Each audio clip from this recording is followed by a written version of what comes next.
Teacher Talking Sports, what it is, what do, how we living. Entering last season, the Minnesota Timberwolves had only one career Western Conference Finals appearance. Hey, Rosie. In their team's history. Well, fast forward to now, they've made the Western Conference Finals 2 straight seasons. But unfortunately have not been able to make that next step to their first career NBA Finals appearance. Each of the last 2 years, Western Conference Finals. Each of the last 2 years, they're eliminated in 5 games. And yesterday was not close, as you see. Thunder winning by 30, outscoring the Timberwolves 26-9 in the first 12 minutes, and then 39-23 in the second quarter for a substantial 65-32 lead at halftime.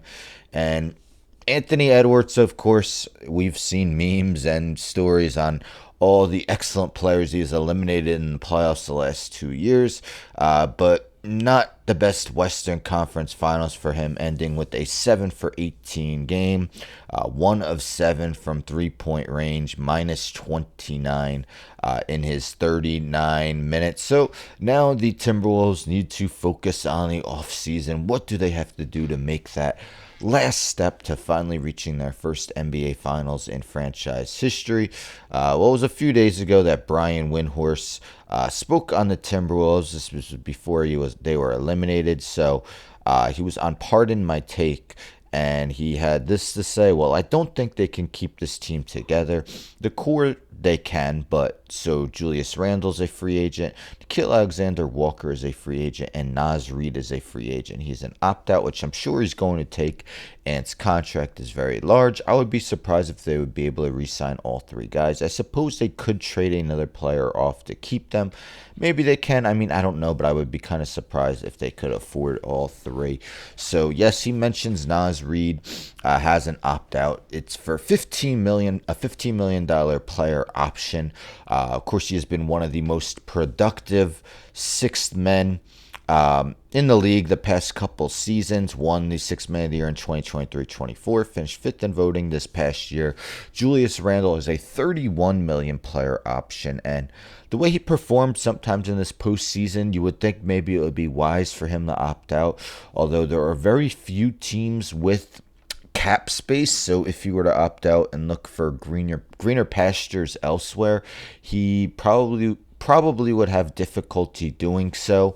Nickeil Alexander is a unrestricted free agent. We take a look at their other free agents. No one too notable. Guys who are outside the rotation, such as Luka Garza, Bones Highland, Tristan Newton, Joe Ingles, for example. None of those guys were really in the rotation, as head coach Chris Finch really went 8 deep much of the playoffs, finally inserting Terrence Shannon Jr. Into the rotation at the end, and he had some very solid scoring outputs in that Western Conference Finals, albeit in a 5-game series loss. So what are your thoughts? Who should the Timberwolves make a priority to keep? Naz Reid, I believe, is 25. Julius Randle, 30, and he might be 31 before the season starts. Nickeil Alexander-Walker is 26 years old.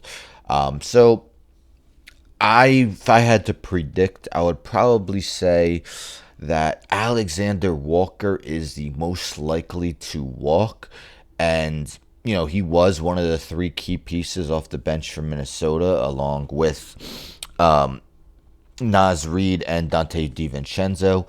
But last year, in the first round, they selected 2 guards in Rob Dillingham and Terrence Shannon Jr., while Rob Dillingham struggled to find time in the rotation much of the season. Maybe he gets more of an opportunity next season, and, for minutes to free up, they might need to let Alexander Walker go elsewhere. But definitely an interesting offseason for the Timberwolves, who are close to their first NBA Finals appearance in franchise history, but have just unable to make that one final step in order to reach it. Anyhow, don't forget to subscribe. Tell a friend, subscribe. Like the video, share the video, hit the bell for notifications. I'm out.